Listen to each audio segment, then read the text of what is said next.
بسم اللہ الرحمن الرحیم۔ السلام علیکم۔ دا امیزنگ انفو دیکھنے اور سننے والوں کو خوش آمدید کہتے ہیں۔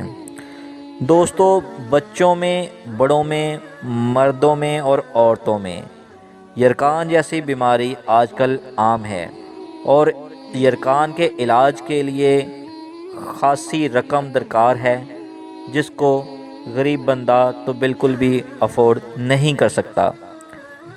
دوستو، امیر ہو یا غریب ہو، یرقان جیسی بیماری تو بہت ہی بری ہے۔ جس کو بھی لگ جائے وہ دن بدن اس بیماری سے کمزور ہوتا چلا جاتا ہے۔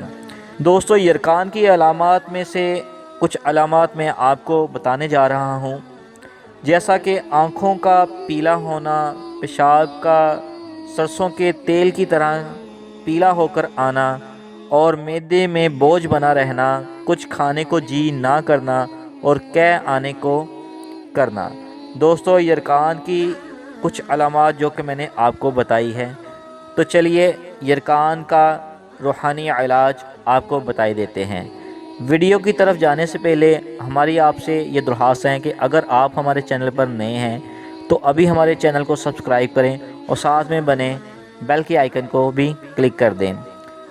یرقان کا روحانی علاج: اگر کسی کو یرقان ہو گیا ہو، پہلے سورہ فاتحہ 1 بار، پھر سورہ حشر 7 بار، پھر 1 بار سورہ قریش پڑھ کر پانی پر دم کرے، اور مریض کو جب تک فائدہ نہ ہو پلاتے رہیں۔ انشاءاللہ عزوجل کچھ ہی دنوں میں یرقان جیسی بیماری سے چھٹکارا حاصل کر پائے گا انشاءاللہ عزوجل۔ رب تبارک و تعالی سے ہماری یہ دعا ہے کہ ہم کو یرقان جیسی بیماری سے محفوظ فرمائے۔ آمین یا رب العالمین۔